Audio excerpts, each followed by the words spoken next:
मजनुआ के भाड़ा से खेसारी लाल यादव का पहला बोलबम सॉन्ग का पोस्टर रिलीज कर दिया गया है। पवन सिंह कहाँ हो गए लेट भाई। खेसारी लाल यादव ने बाजी मार लिया है। देखिए ना, एग्रीमेंट के बाद भी खेसारी लाल यादव आगे निकल जाते हैं हमेशा। तभी तो ये माने जाते हैं कि मेहनती के तौर पर खेसारी लाल यादव पूरे भोजपुरी इंडस्ट्री में आगे हैं। देखिए, गाना का पोस्टर रिलीज कर दिया गया है मजनुआ के भाड़ा में।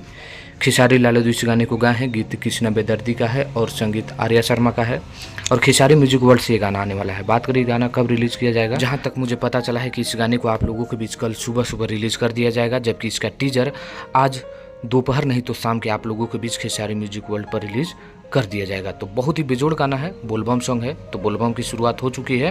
हालांकि पवन सिंह के चाहने वालों के लिए भी आप लोगों को खबर बता दे कि इनका भी लेट नहीं है। 2 से 4 दिनों के अंदर पवन सिंह का भी पोस्टर आप लोगों के बीच देखने को मिल जाएगा। तो तैयार हो जाइए पहला बोलबम song hit machine Khesari Lal Yadav के गाना सुनने के लिए। और पवन सिंह का जल्द आ रहा है। चलिए मिलते हैं नेक्स्ट वीडियो में दोस्तों, तब तक के लिए धन्यवाद।